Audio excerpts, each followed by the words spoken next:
Halo Geografi, apa kabar? Gak kerasa ya, udah hampir 2 bulan kita ngejalanin PJJ. Apa sih yang kalian rasain selama PJJ? Transisi dari yang biasanya kita beraktivitas di luar rumah menjadi 100% di dalam rumah pasti membawa dampak bagi fisik maupun psikis kita. Di sini, teman-teman dari Solum mau cerita tentang apa yang mereka rasain dan bagaimana cara mereka mengatasi hal tersebut.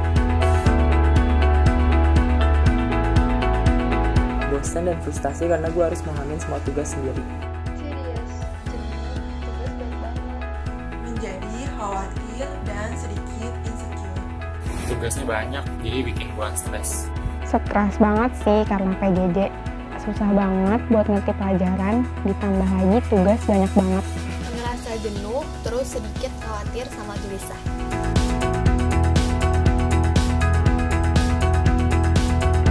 Biasanya gue main game online. Kalau aku sih bikin to-do list di pagi atau malam sebelumnya. Gue tuh kadang-kadang buat video TikTok. Jadi gue menerapkan work-life balance dalam kehidupan gue. Diskusi dengan teman secara online, bisa membaca buku, membaca artikel-artikel online tuh banyak yang bagus.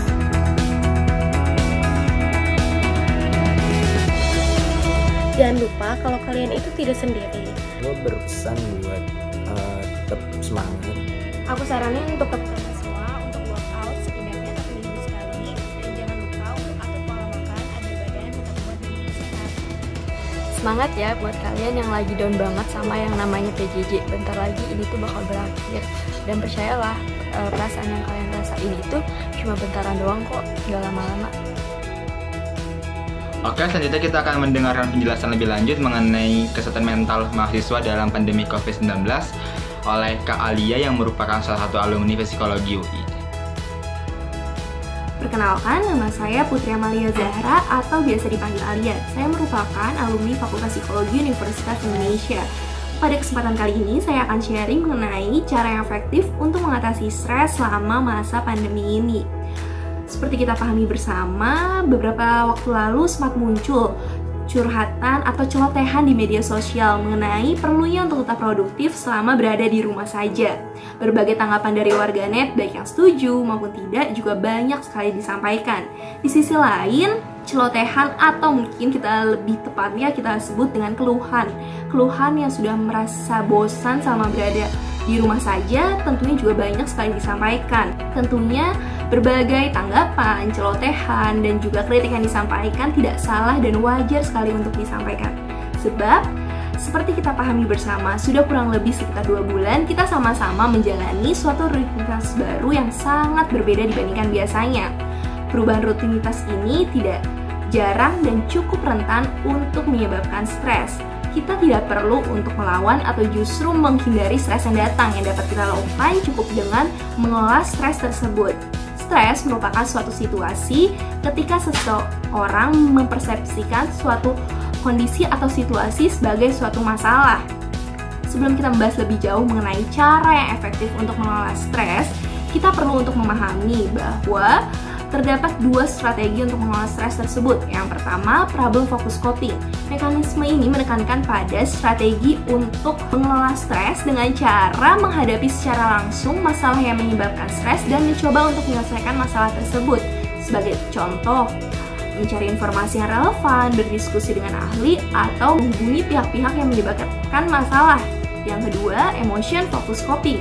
Mekanisme ini menekankan pada strategi untuk mengelola stres dengan cara mengendalikan respon emosional dari situasi yang menekan. Sebagai contoh, menangis, tidur, berdoa, atau beribadah. Lantas, bagaimana cara yang efektif untuk mengatasi stres selama masa pandemi ini? Pertama-tama, kita perlu untuk menerima situasi ini dengan ikhlas. Persebaran virus ini memang sulit sekali untuk dikontrol. Lakukan hal lain yang sekiranya masih dapat kita kontrol. Sebagai contoh, cuci tangan secara rutin, menjaga jarak, atau menggunakan masker ketika perlu keluar rumah. Dengan begitu, kita akan lebih terfokus terhadap hal-hal lain yang sekiranya masih dapat kita kontrol. Yang kedua, membatasi konsumsi berita mengenai pandemi. Berita daring merupakan portal informasi yang cukup banyak tersebar selama masa pandemi ini. Batasi konsumsi berita ketika kita sudah merasa overwhelmed dengan pemberitaan yang ada setiap harinya, dan usahakan untuk menerima informasi dari berita daring tersebut melalui portal berita yang memang kredibel. Yang ketiga, mengatur waktu dalam menjalankan aktivitas sehari-hari. Walaupun berada di rumah saja, usahakan untuk menjalankan kegiatan sesuai dengan jadwal normal. Sebagai contoh, menerapkan waktu untuk mandi, terus makan yang sehat, bergizi, dan juga tepat waktu, dan menjaga waktu tidur. Berikutnya yang keempat, yaitu menyadari hal-hal yang membuat kita nyaman. Sebagai contoh, mendekorasi ulang tempat kerja atau tempat belajar agar kita dapat lebih bersemangat untuk menjalankan kegiatan tersebut. Atau mungkin hal lain yang sekiranya membuat kita nyaman apabila kita mengenali bahwa diri kita sebagai orang yang suka sekali mengonsumsi kopi. Usahakan untuk sediakan kopi di rumah agar kita dapat lebih bersemangat ketika menjalankan aktivitas di awal pagi hari. Yang kelima, berusaha untuk menjaga relasi dengan orang lain. Kehadiran teknologi sebagai contoh Google Hangouts, Zoom Meeting dapat menjadi pilihan untuk tetap dapat terhubung dengan orang lain selama berada di rumah saja. Berdasarkan hasil penelitian menunjukkan bahwa tetap menjaga relasi dengan orang lain dapat meningkatkan dan juga turut menjaga kesehatan mental dan mengelola stres selama masa pandemi ini. Keenam, memberikan reward kepada diri sendiri. Sebagai contoh, menonton film, membaca buku, mencoba resep masakan baru, atau membantu orang lain. Berdasarkan hasil penelitian menunjukkan bahwa membantu orang lain atau berpartisipasi dalam kegiatan sosial, sebagai contoh memberikan makanan bagi ojek online, dapat menjadi motivasi intrinsik bagi individu yang memberikan hadiah tersebut untuk lebih bahagia. Tentunya, motivasi intrinsik ini tidak datang dari individu saja yang memberikan, tapi juga bagi orang lain yang menerima.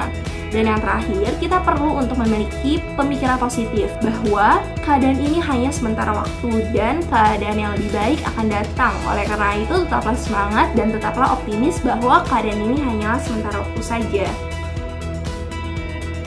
Nah, setelah mendengar berbagai pendapat dari teman-teman Solo mengenai perasaan mereka saat ini, kami mengajak teman-teman semua yang menonton video ini untuk lebih terbuka mengenai perasaan kalian masing-masing, sehingga pada nantinya kehidupan kita akan menjadi lebih baik lagi.